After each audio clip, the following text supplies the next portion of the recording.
प्रिय आप सभी को जय मसीह की। सबसे पहले हमें इस पत्री के अध्ययन में इस बात को ध्यान में रखने की जरूरत है कि ये पत्री कौन सी की बात कर रहा हूं मैं, पहला कुरिन्थियों की पत्री एक बहुत ही गतिशील कलीसिया यानी डायनामिक चर्च को पौलुस द्वारा लिखी गई थी प्रियो, जिस कलीसिया में बहुत सारी समस्याएं थी और सबसे महत्वपूर्ण बात यह थी कि यह कलीसिया ईसाई धर्म की पहली पीढ़ी की कलीसिया थी जो मिश्रित मिक्स्ड धर्मांतरित यानी मिक्स्ड कन्वर्टेड लोगों से बनी हुई थी। प्रियो, यदि आज आप कलीसिया में किसी से पूछें कि आप कितनी पीढ़ी से ईसाई हैं, तो कई लोगों का जवाब होगा कि हम पीढ़ियों से ईसाई हैं। हमारे पिता ईसाई थे, उनके पिता ईसाई थे, हमारे दादा ईसाई थे, फिर उनके दादा ईसाई थे, फिर उनके दादा ईसाई थे, इत्यादि। परंतु पहले कुरिन्थियों की पत्री में पौलुस उन ईसाइयों के लिए लिखता है जो नए नए ईसाई बने थे। साथ ही इस कलीसिया में ऐसे लोग थे जिनके पास प्रिय गजब के आत्मिक दान थे, जैसे चंगाई का दान, अन्य भाषा का दान, भविष्यवाणी करने आदि का दान। ये इसलिए भी थे क्योंकि उस समय क्या था, नया नियम लिखा जा रहा था और पूरी तरीके से नया नियम संकलित नहीं होता, कंपाइल नहीं किया गया था। इस अध्याय में पौलुस बताता है कि आत्मिक दानों का उचित उपयोग और उद्देश्य क्या है। साथ ही प्रचार यानी भविष्यवाणी के दान सहित जो कुरिन्थियों की कलीसिया ने प्राप्त किए थे, उनका वास्तविक उद्देश्य क्या है। पहला कुरिन्थियों के हमारे अध्ययन में हम व्यक्तिगत चीजों को सही ढंग से समझने के लिए हमें एक प्रिय बड़े दृष्टिकोण की एक बड़ी तस्वीर रखने की आवश्यकता होती है।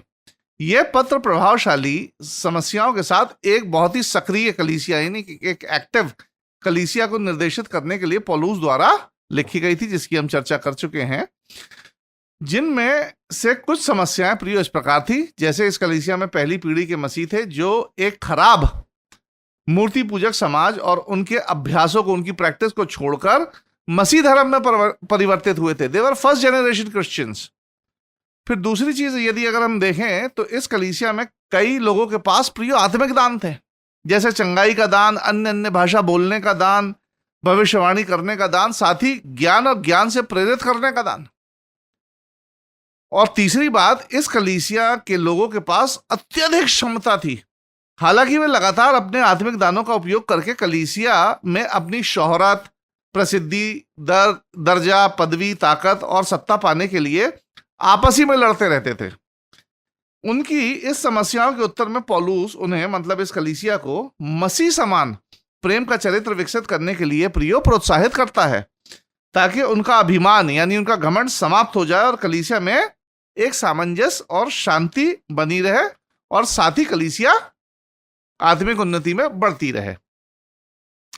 इस पत्री के 14वें अध्याय में पौलुस उन्हें प्रचार के दान के साथ अन्य दानों का उचित उपयोग और उनके उद्देश्य पर अधिक वास्तविक दिशा प्रदान करता है, मतलब एक तरीके से ज्यादा प्रैक्टिकल नॉलेज देता है पौलुस। उस समय पौलुस जानता था कि उसके पाठक जानते हैं कि वे किस बारे में बातें कर रहा है। मतलब उस समय के जो कांग्रीगेशन थी, पहला कुरिन्थियों जो पहले पीढ़ी के ईसाई थे, वो जानते हैं कि पौलुस किस विषय में बात कर रहा है। परंतु आज 2000 सालों के बाद हमें यह जानना जरूरी है कि पौलुस आज के संदर्भ में किस बारे में बताना चाहता है। आज के समय में पौलुस द्वारा इस्तेमाल किए गए शब्दों को जो विभिन्न समूह होते हैं उनके द्वारा अलग अलग प्रिय अर्थों में ले लिया जाता है। इस अध्याय को समझने के लिए पहले हमें पौलुस के द्वारा इस्तेमाल की गई कुछ शब्दावली को समझना होगा कि उस समय उनका अर्थ क्या था और आज उनका अर्थ क्या है। ध्यान से सुनिएगा। तो पहला शब्द आता है भविष्यवाणी, प्रोफेसी, जिसे आज हम सुसमाचार प्रचार भी कहते हैं। यह शब्द दो शब्दों से बनता है, वाणी यानी बोलना, भविष्य यानी आगे की बात। दूसरे शब्दों में या सरल शब्दों में कहें तो आगे की बात बोलना। बाइबल के संदर्भ में यह परमेश्वर के दिमाग की बातें बोलना है, क्योंकि परमेश्वर ही भविष्य की बातें जानता है प्रियो, कोई मनुष्य नहीं जानता। पुराने और नए नियम के दौरान भविष्यवक्ताओं ने न केवल भविष्य की घटनाओं की भविष्यवाणी की, वरन अतीत और वर्तमान और भविष्य के बारे में परमेश्वर के दिमागों के विचारों को पवित्र आत्मा की सामर्थ के द्वारा प्रकट किया। प्रियो, बाइबल की रचना के समय भविष्यवक्ताओं ने सीधे परमेश्वर से बात की, क्योंकि पवित्र आत्मा ने उन्हें वाक्य एवं उच्चारण दिया था। इसका जिक्र हमें दूसरा पतरस और उसके पहले अध्याय और 21वीं आयत में मिलता है। आइए हम इसे पढ़ ही लेते हैं। क्योंकि कोई भी भविष्यवाणी मनुष्य की इच्छा से कभी नहीं हुई, पर भक्त जन पवित्र आत्मा के द्वारा उभारे जाकर परमेश्वर की ओर से बोलते थे। अब जब बाइबल एक दस्तावेज के रूप में एकत्रित हो गई है, संकलित हो गई है, और जब संपूर्ण बाइबल लिखी जा चुकी थी, तब प्रियो ये सारे जितने चमत्कारी दान और क्षमताएं थी, ये समाप्त हो गई और परमेश्वर का प्रकाशन स्वाभाविक तरीके से जो बाइबल में दर्ज है, तब से प्रचारकों और शिक्षकों के द्वारा प्रियो प्रकट किया जा रहा है। तब और अब में यह अंतर भी है कि पहले परमेश्वर का प्रकाशन भविष्यवक्ताओं के द्वारा होता था और अब परमेश्वर का प्रकाशन बाइबल में दर्ज चीजों के द्वारा प्रचारकों और शिक्षकों के माध्यम से होता है प्रियो। और यहां बड़े दिलचस्प बात यह है कि दोनों का ही नतीजा, दोनों के ही परिणाम एक से हैं प्रियो। उस समय भी लोग बदलते थे, अपना जीवन परमेश्वर को देते थे, और आज भी सुसमाचार प्रचार के कारण लोग अपना जीवन बदलते हैं और परमेश्वर को अपना जीवन दे देते हैं। दोनों चीजों में रिजल्ट सेम है। फिर दूसरे शब्द की अगर हम बात करें तो वो है अन्य भाषा, यानी टंग्स। यह शब्द एक यूनानी शब्द से आता है जिसे ग्लोसा कहा गया है, जिसका अर्थ है एक भाषा। संदर्भ के आधार पर बाइबल में इसका कई प्रकार से प्रिय उपयोग किया गया है, जैसे बातचीत, भाषण, बोलने का एक शारीरिक अंग जिसे हम टंग भी कहते हैं, जीभ भी कहते हैं। फिर एक भाषा, यहां आपको एक यूनानी शब्द मिलता है जिसकी हम चर्चा कर चुके हैं, ग्लोसा, जो जनजाति, लोग या राष्ट्र को संबोधित करता है। परंतु इस अध्याय में इस शब्द का अर्थ एक ऐसी भाषा में बोलने की अलौकिक सुपरनेचुरल क्षमता रखना है जिसे आपने कभी ना तो सीखी हो। उदाहरण के तौर पर, यदि मैं मलयालम भाषा में बोलने लगूं जो मैंने कभी नहीं सीखी है, तो प्रियो ये क्या होगा? ये एक तरीके से चमत्कार होगा जो कुरिन्थ की कलीसिया के पास था। परंतु आज कुछ करिश्माई कलीसिया यानी कैरिज्मेटिक चर्चेस इस शब्द का उपयोग ऐसी भाषा बोलने में करते हैं जो असल में कोई भाषा ही नहीं होती है, और उस पर तर्क देते हैं कि यह भाषा स्वर्गदूतों की भाषा है जो मनुष्य की समझ में नहीं आती है।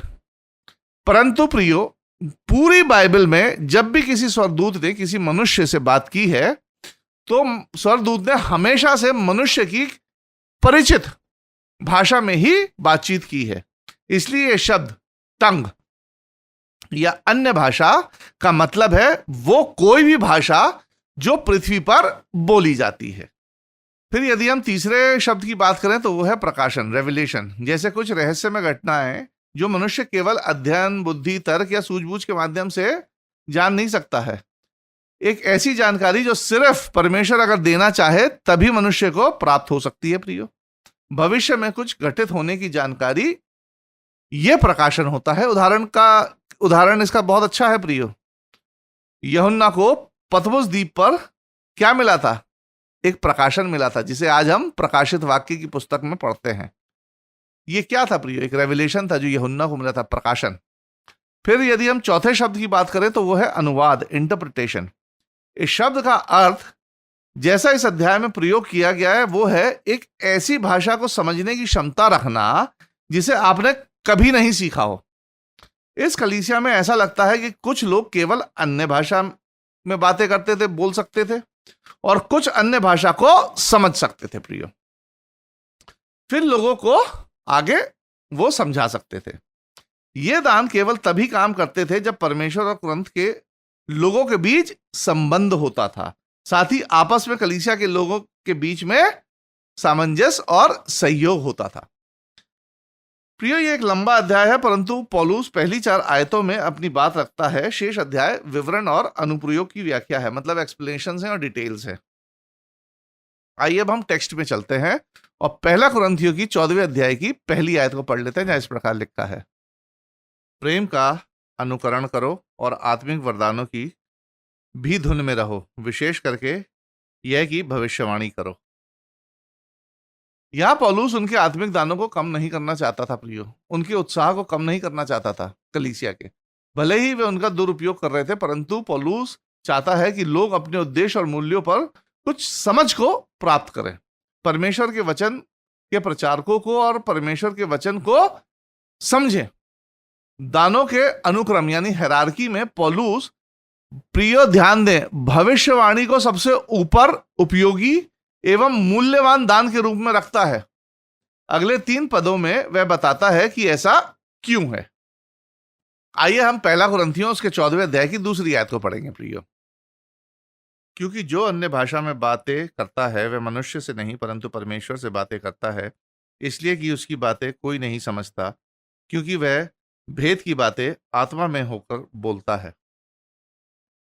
प्रियो, जिनके पास अन्य भाषा का दान है वह ये नहीं समझाता कि वह क्या कह रहा है, रहस्य की बातें क्या कह रहा है, और ना ही कोई और समझ पाता है जब तक उसका कोई अनुवाद ना करे। अगर उसे कोई जानता है तो वो है स्वयं परमेश्वर, क्योंकि परमेश्वर ही सारी भाषाओं का रचने वाला है और समझने वाला है। उदाहरण के तौर पर बताता हूं, अगर मैं अचानक से चीनी भाषा में भजन संहिता 23 बोलने लगूं तो उसे ना तो मैं समझूंगा और जो मेरे साथ बैठे ना वो समझेंगे। उसको कौन समझेगा? यदि वहां कोई अगर चीनी व्यक्ति बैठा है तो ही वो उस चीज को समझ पाएगा। आइए हम तीसरी आयत को भी पढ़ें। परंतु जो भविष्यवाणी करता है वह मनुष्यों से उन्नति और उपदेश और शांति की बातें कहता है। जब एक व्यक्ति अपनी ही भाषा में जो साथ के लोगों को भी समझ में आती हो बातें करता है और परमेश्वर के वचन का प्रचार करता है या सिखाता है, तो वह परमेश्वर के उस उद्देश्य को पूरा करता है जिसके लिए परमेश्वर ने अपना वचन दिया और उसका उच्चारण किया।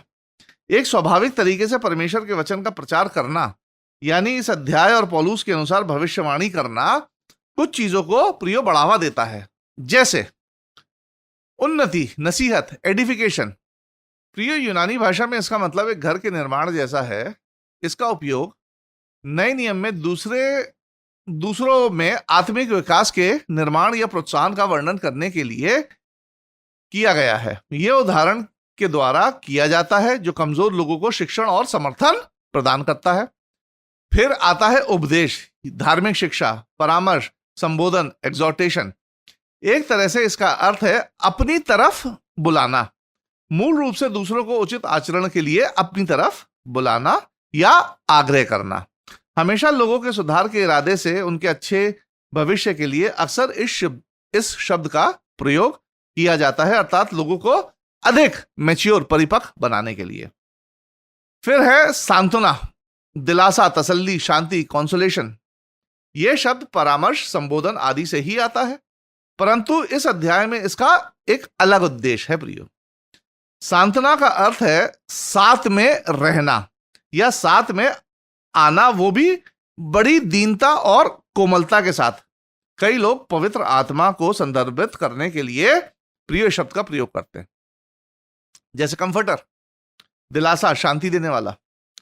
प्रियो, जितना संभव हो उतने तरीके से सुसमाचार की खुशखबरी घोषित करने के साथ साथ प्रचार और शिक्षा का उद्देश्य विशेष रूप से मंच पर से प्रचार यानी पुलपिट प्रीचिंग के ही जरिए पाया जाता है। प्रियो, सबसे ज्यादा प्रचार कहां से होता है? पुलपिट प्रीचिंग से। प्रियो, आज के आधुनिक प्रचार यानी मॉडर्न प्रीचिंग का उद्देश्य क्या है? एक ऐसी कलीसिया का निर्माण करना जो परमेश्वर के वचन के हिसाब से व्यवस्थित रूप से चले। एक व्यवस्थित नए नियम में बताई गई कलीसिया का निर्माण करना क्या है प्रियो? प्रचार करना, शिक्षा देना आदि है।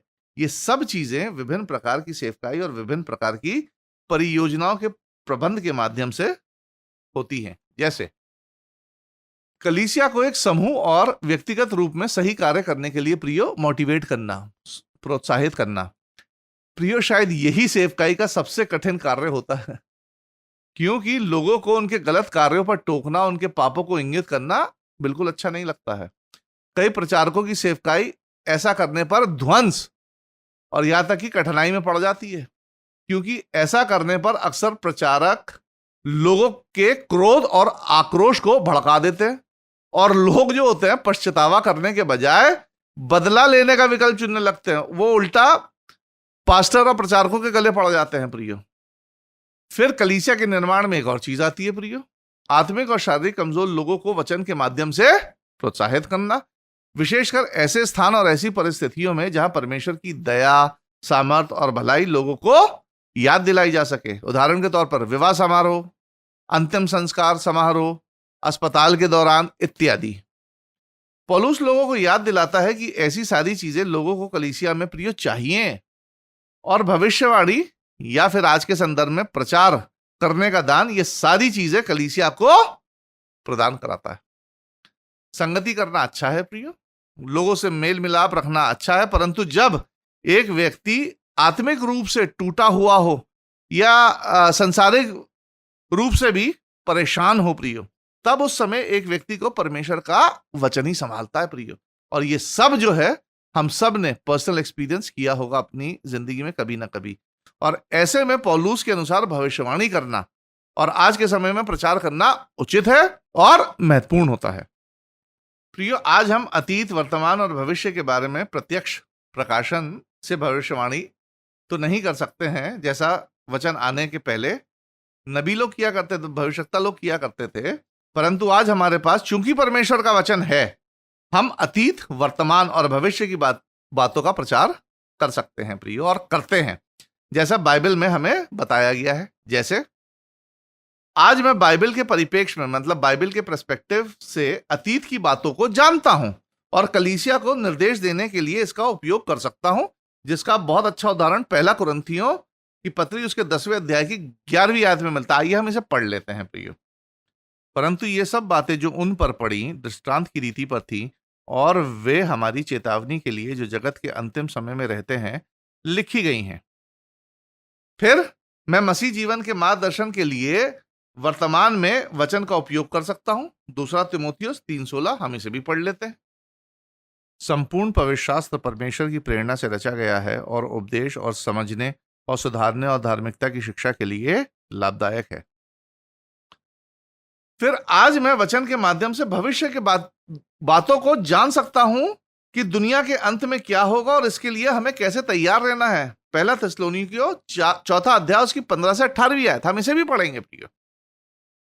क्योंकि हम प्रभु के वचन के अनुसार तुमसे ये कहते हैं कि हम जो जीवित हैं और प्रभु के आने तक बचे रहेंगे, सोए हुओं से कभी आगे ना बढ़ेंगे, क्योंकि प्रभु आप ही स्वर्ग से उतरेगा। उस समय ललकार और प्रधान दूत का शब्द सुनाई देगा और परमेश्वर की तुरी फूकी जाएगी, और जो मसीह में मरे हैं वे पहले जी उठेंगे। तब हम जो जीवित और बचे रहेंगे उनके साथ बादलों पर उठा लिए जाएंगे कि हवा में प्रभु से मिलें, और इस रीति से हम सदा प्रभु के साथ रहेंगे। इस प्रकार इन बातों से एक दूसरे को शांति दिया करो। इसलिए प्रियो, भविष्यवाणी या प्रचार सबसे महत्वपूर्ण सेवकाइयों में से एक है, क्योंकि इसके माध्यम से कलीसिया को कष्ट और क्लेश के समय संभाला, प्रोत्साहित, आशा और दिलासा दिया जा सकता है। आजकल ज्यादातर कलीसिया अपने प्रचारकों को तवज्जो नहीं देते हैं जब तक वे कलीसिया में होते हैं, फिर बाद में उन्हीं प्रचारकों को ढूंढते फिरते हैं। ये मैंने देखा है प्रियो। इसलिए प्रियो, जो भी अपने पास्टर्स हैं, प्रचारक हैं और जो भी शिक्षक हैं, उनको उनका आदर और सम्मान कीजिए, क्योंकि वो आपको बड़ी गूढ़ बातें सिखाते हैं। प्रियो, अगले पार्ट में हम इसी अध्याय पर अध्ययन केंद्रित करेंगे और देखेंगे कि कैसे पौलुस लोगों को उन विभिन्न दानों या उपहारों का उपयोग करना सिखाता है। आइए प्रियो, इस बीच हम देखते हैं कि इस पार्ट से हमें क्या क्या शिक्षा ले लेनी चाहिए। तो पहली चीज है, प्रेम का अनुसरण करो, प्रेम का पीछा करो। Pursue love. प्रेम के अनुसरण का मतलब है कि बड़े ही उत्साह के साथ प्रेम का पीछा करो। प्रियो, बाइबल में प्रेम को कई शब्दों से संदर्भित किया गया है, जैसे इरोस यानी शारीरिक यौन प्रेम, या फिर कला या संगति के लिए वाला प्रेम इत्यादि। फिर एक और तरह का प्रेम है जिसे यूनानी भाषा में यानी ग्रीक में स्टोरगोस कहा जाता है, जिसका अर्थ है पारिवारिक प्रेम करना। फिर एक और टाइप का प्रेम है फिलियास यानी भाईचारे वाला प्रेम।